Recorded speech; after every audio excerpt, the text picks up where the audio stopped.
ഇനി ഷബീദ് റാവുത്തറിന്റെ ബ്രേക്കിംഗ് വാർത്തയിലേക്കാണ്. ശബരിമല സ്വർണ്ണക്കൊള്ളയിൽ ഉണ്ണികൃഷ്ണൻ പോറ്റി തിരികെ കൊണ്ടുവന്നത് ഡ്യൂപ്ലിക്കേറ്റ് പാളിയാണോ എന്ന് സംശയം. യഥാർത്ഥ പാളികൾ തിരിച്ചെത്തിയിട്ടില്ല എന്ന ശാസ്ത്രീയ പരിശോധനാ റിപ്പോർട്ടിൽ സൂചനയുണ്ടെന്നാണ് നമുക്കിപ്പോൾ ലഭിക്കുന്ന വിവരം. പാളികളുടെ കാലപ്പഴക്കത്തിൽ വ്യക്തത തേടാൻ വേണ്ടിയാണ് അന്വേഷണ സംഘത്തിന്റെ നീക്കം. വിക്രം സാരാഭായ് സ്പേസ് സെന്ററിലാണ് പരിശോധന നടന്നത്. കൂടുതൽ വിശദാംശങ്ങൾ നൽകാൻ ഷബീദ് റാവുത്തർ തത്സമയം വരുന്നു. Shafeed, good morning. ഷഫീദ്, ശരിക്കും VSSCയുടെ പരിശോധനയിൽ കാര്യങ്ങൾ തെളിഞ്ഞു എന്നാണോ നമുക്ക് ലഭിക്കുന്ന സൂചന?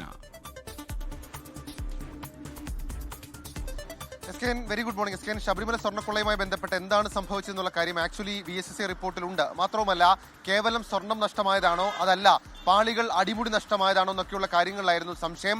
അതടക്കമുള്ള കാര്യങ്ങൾ ഇപ്പോൾ ചില സൂചനകൾ ഇപ്പോൾ പുറത്തു വരുന്നുണ്ട്.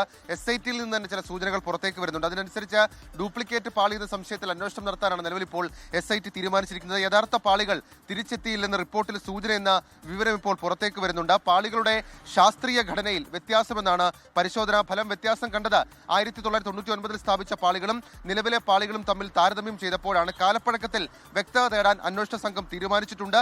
ഉണ്ണികൃഷ്ണൻ പോറ്റി തിരികെ കൊണ്ടുവന്നത് അങ്ങനെയാണെങ്കിൽ ഡ്യൂപ്ലിക്കേറ്റ് പാളി എന്ന സംശയത്തിൽ SIT ഇനി അന്വേഷണം നടത്തും. അത് ഉറപ്പിക്കണമെങ്കിൽ കൂടുതൽ വ്യക്തത VSSC റിപ്പോർട്ടിൽ വേണം. പാളികളുടെ കൃത്യമായിട്ടുള്ള കാലപ്പഴക്കം റിപ്പോർട്ടിൽ ഇല്ല എന്നുള്ളതാണ് ഏറ്റവും പ്രധാനപ്പെട്ട കാര്യം. ഇതുമായി ബന്ധപ്പെട്ട് VSSCയുമായി വീണ്ടും ചർച്ച നടത്താൻ അന്വേഷണ സംഘം തീരുമാനിച്ചിട്ടുണ്ട്. ഈ നിർണായക വിവരം ADGP തന്നെ, അതായത് സംസ്ഥാനത്തിന്റെ ക്രമസമാധാന ചുമതലയുള്ള ADGP, SITയുടെ മേൽനോട്ട ചുമതലയുള്ള ADGP H വെങ്കടേഷ് തന്നെ നേരിട്ട് ഹൈക്കോടതിയെ അറിയിക്കും. അതേസമയം ശബരിമലയിൽ നിന്ന് കട്ടെടുത്ത സ്വർണത്തിന്റെ അളവ് കൂടിയേക്കും എന്നുള്ള സൂചനകളും ഈ ഘട്ടത്തിൽ പുറത്തേക്ക് വരുന്നുണ്ട്. നിലവിൽ ഉറപ്പിച്ചത് 585 ഗ്രാം അഥവാ 74 പവൻ സ്വർണത്തിന്റെ മോഷണമാണ്. ഇതിന്റെ ഇരട്ടിയിലേറെ സ്വർണം നഷ്ടപ്പെട്ടതാണ് അന്വേഷണ സംഘത്തിന്റെ നിഗമനം. ഈ സ്വർണ്ണപ്പാളികളുടെ താരതമ്യ പരിശോധനയിലാണ് ഇത്രയധികം സ്വർണം നഷ്ടമായി എന്നുള്ള ഒരു സ്ഥിരീകരണത്തിലേക്ക് അന്വേഷണ സംഘം എത്തിയത്. ഏതായാലും ഇന്ന് ഹൈക്കോടതിയിൽ സമർപ്പിക്കുന്ന റിപ്പോർട്ടിൽ ഇതടക്കം വലിയ വിശദാംശങ്ങൾ ഉണ്ടാകും.